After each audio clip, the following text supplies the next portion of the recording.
العاشرة مساء بتوقيت أسور المحل أينما كنتم أيها السادة والسيدات من الفضائية الإريترية، نحييكم ونقدم لحضراتكم نشرة أخبار هذا المساء. أستهلها معكم أنا عبد الله محمد علي بالعناوين.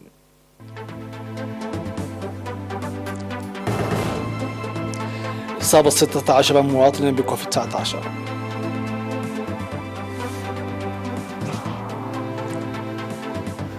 تنظيم أسبوع القانون في البلاد عامة.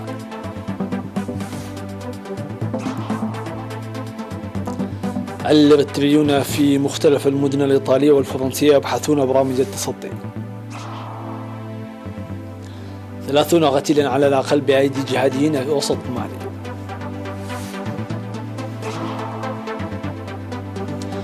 ماكرون يعتبر أنه من الضروري الحوار مع السعودية. بركان إندونيسيا ينفث حمامه مع سحابة ضخمة وسقوط الضحايا. أهلا بكم إلى التفاصيل. إعلان وزارة الصحة. أعلنت وزارة الصحة أن الفحوصات التي أجريت اليوم السبت في مراكز العزل والفحص في إقليمي الأوسط وعنسبة أظهرت إصابة 16 مواطنا بكوفيد 19، وظهرت 15 إصابة في الإقليم الأوسط، ستة منها في مركز العزل و9 في مراكز الفحص، 2 من جودايف وواحدة من كل من 4 السمراء وجزا باندا وأخرياء ومعسكر دندن وكدبة وبراديزو وقلب، وإصابة واحدة من مركز الفحص بمدينة كرن حاضرة إقليم عنسبة. في غضون ذلك شفي 50 مريضا كانوا يتلقون العلاج في مستشفيات الإقليم الأوسط، وبهذا بلغ عدد المصابين بكوفيد 19 في البلاد حتى الآن 7458. شفي منهم 7240 وتوفي 61 مريضا، فيما لا يزال 157 يتلقون العلاج في المستشفيات. وزارة الصحة 4 ديسمبر 2021.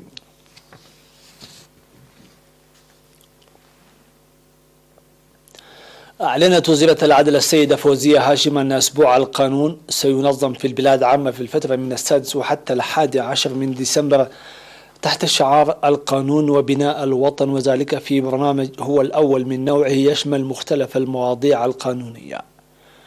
وأوضحت الوزيرة فوزية هاشم في مقابلة مع وسائل الإعلام بمناسبة الأسبوع القانوني أن البرنامج يهدف للحصول على آراء الشعب عن القوانين الصادرة في 30 سنة الماضية المبنية على قيم وتاريخ وهوية الشعب الإريتري. وحول شعار الأسبوع القائل القانون وبناء الوطن، أفادت أن سيادة القانون في البلاد إرث ثقافي للمجتمع، وأن الشعب الإريتري لديه قانون يرتبط بتاريخه وهويته، ويحمل هذا القانون مضامين كبيرة ومهمة تمهد الأرضية للحفاظ على القيم السمحة ونقلها للأجيال القادمة. وشددت الوزيرة فوزية هاشم أن هذا البرنامج سيكون البداية للمواصلة المتبقية، وسيشهد الأسبوع القانون الذي يتواصل لأسبوع سيمينارات في القانون وبناء الوطن والقانون الدولي وورش عمل حول تطور القوانين الأساسية والتجارب المكتسبة من وضع وتجميع المراسيم، وبرنامج موجه للمواطنين في المهجر، وخدمات الدعم القانوني الذي يقدم في أقاليم البلاد ال6، وكذلك أنشطة رياضية ومسابقات معلومات عامة وبرنامج تشجير والتبرع الطوعي للدم.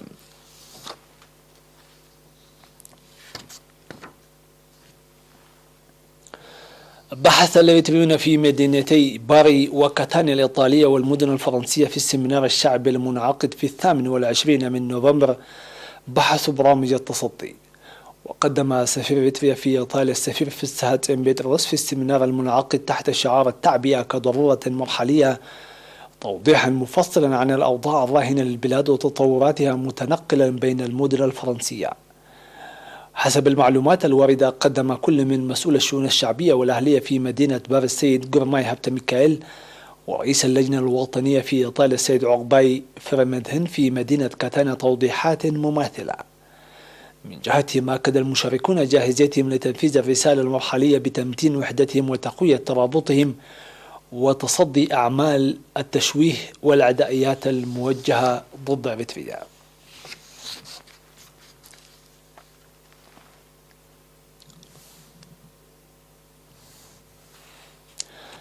خرج مركز التدريب المهني للموظفين في مصوع التابع للكونفدرالية الوطنية لعمال إريتريا في 2 ديسمبر 60 موظفا، بينهم 8 موظفة بمجال السياحة. اشتملت الدورة المقدمة نظريا وتطبيقيا لفترة أسبوعين على خدمات المطعمة وحسن الضيافة والاستقبال وإدارة المطعم جيدا والنظافة المؤسسية، وكذلك التفاكر والتفاهم وحل المشاكل. وأوضح مسؤول الكونفدرالية في إقليم شمال البحر الأحمر السيد هابتا مريم تسفا ميكائيل أن الدورة هي مواصلة للدورات التي انتظمت بالتعاون مع شركاء والاتحادات الوطنية، وكان هدفها الأساسي رفع قدرات الموظفين وتطوير أساليب وأعمال السياحة. وقدم الخبير في المجال السياحي الشاب ألكسندر تقريرا شاملا حول مجريات الدورة، أوضح فيه أهمية الدورة الكبيرة في رفع فهم ومعارف الدارسين، موضحا العمل بجدية لزيادة أعداد المشاركين في مثل هذه الدورات من الموظفين الرجال مستقبلا. بجهته قالت ممثلة الخريجين أن المعرفة المكتسبة تؤثر إيجابا في أعمالهم، متعهدين للعمل بإخلاص تلبية لرغبات الزوار. وشهدت المناسبة عرض فيديو يحتوي على أنشطة الخريجين وتقديم جوائز للمتفوقين وشهادات تقديرية للمؤسسات الشركة. دعا مسؤول التعليم في مديرية التسانية السيد رافائيل كفلة قرقيش المجتمع لتعزيز دور المجتمع من أجل إنجاح الجهود الرامية لتأمين الكفاءة الأكاديمية. وأوضح السيد رافائيل أن الكفاءة الأكاديمية تتحقق بجهود الطالب ومساهمات منسقة بين الآباء والمعلمين، ورغم تسجيل تطور ملموس في هذا الشأن إلا أنه يتطلب بذل جهود كثيرة لبلوغ الهدف المنشود. وأشار السيد إسرائيل إلى أن الدراسة التي أجريت عام 2019 لتقييم التطور الأكاديمي أوضحت وجود 38 مدرسة في 11 ضاحية، ورغم ذلك لم يحصل أكثر من 8,000 طفل على فرص تعليمية، إلا أن التفاهم الذي جرى مع إدارة المديرية مكن المكتب من إيجاد فرص تعليمية ل 43% من الطلاب. وذكر أن حملات التوعية الموجهة على المجتمع حققت نتائجا مشجعة، وخاصة في مساهمة الإناث التي بلغت نسبة مشاركتهن المحدودة في الوقت الحالي إلى 40%، داعيا العمل المنسق لمزيد من النتائج.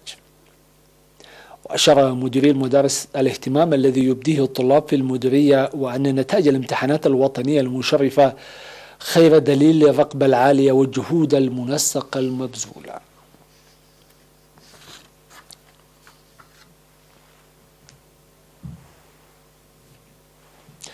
نتوقف مع فاصل ثم نعود إليكم مع الأنباء العالمية، فتفضلوا بالبقاء معنا.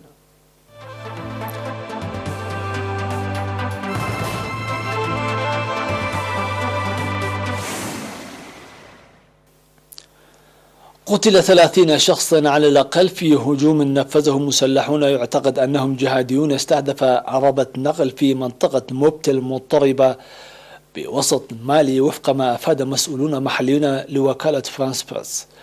وقال مسؤولون في موبتي طالبين عدم كشف هوياتهم أنه قتل 30 مدنيين على الأقل بأيدي إرهابيين قرب باندياغارا. وأكد مسؤول في المدينة حصيلة القتلى من بينهم نساء وأطفال مفقودون كما قال. ولم تتبنى الهجوم أي من المجموعات المسلحة العديدة التي تنشط في الدولة الواقعة بقرب أفريقيا. من جهتها أفادت الحكومة الانتقالية في مالي في بيان بثه التلفزيون الرسمي عن مقتل 31 شخصا وجرح 17 متعهدة القيام بكل ما هو ضروري من أجل اعتقال ومحاسبة مرتكبي الهجوم.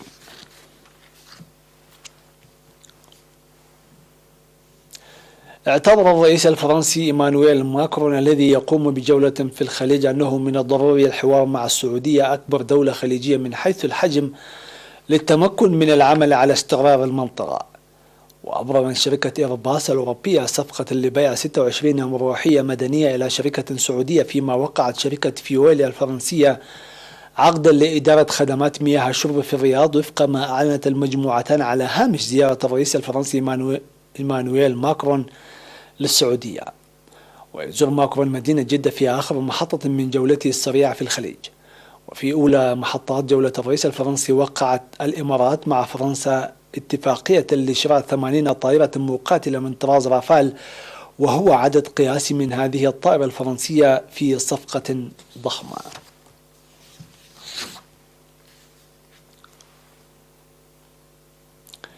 أفادت مصادر رسمية في إندونيسيا بسقوط قتيل 41 مصابا بسبب ثوران بركان سيميرو في منطقة لوماجانغ بمقاطعة جاوا الشرقية.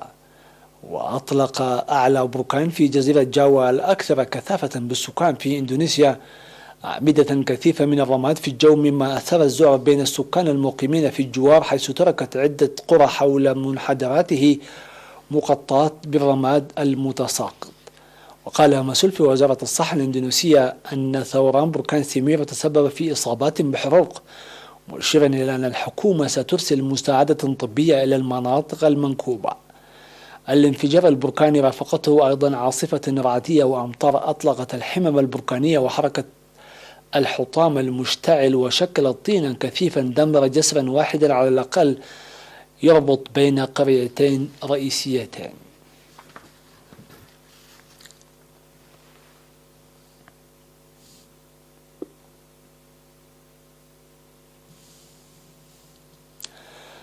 وختاما في هذه النشرة، طور باحثون في سنغافورة ضمادة ذكية تساعد في التئام الجروح وتراقبها عن بعد دون الحاجة إلى إجراء فحص أولي.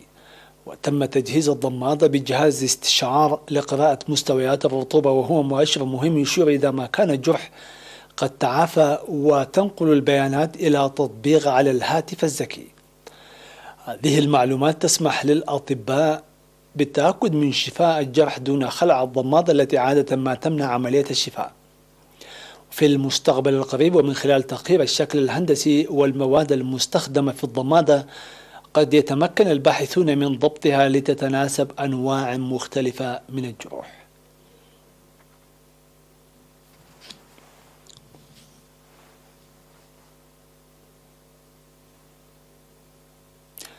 وصلنا إلى نقطة الختام، لكن قبل أن نودعكم إليكم أبرز ما جاء في هذه النشرة.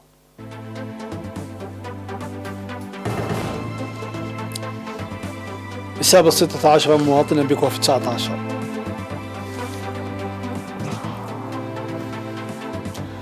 تنظيم أسبوع القانون في البلاد عامة. الليبيين في مختلف المدن الإيطالية يبحثون برامج التصدي.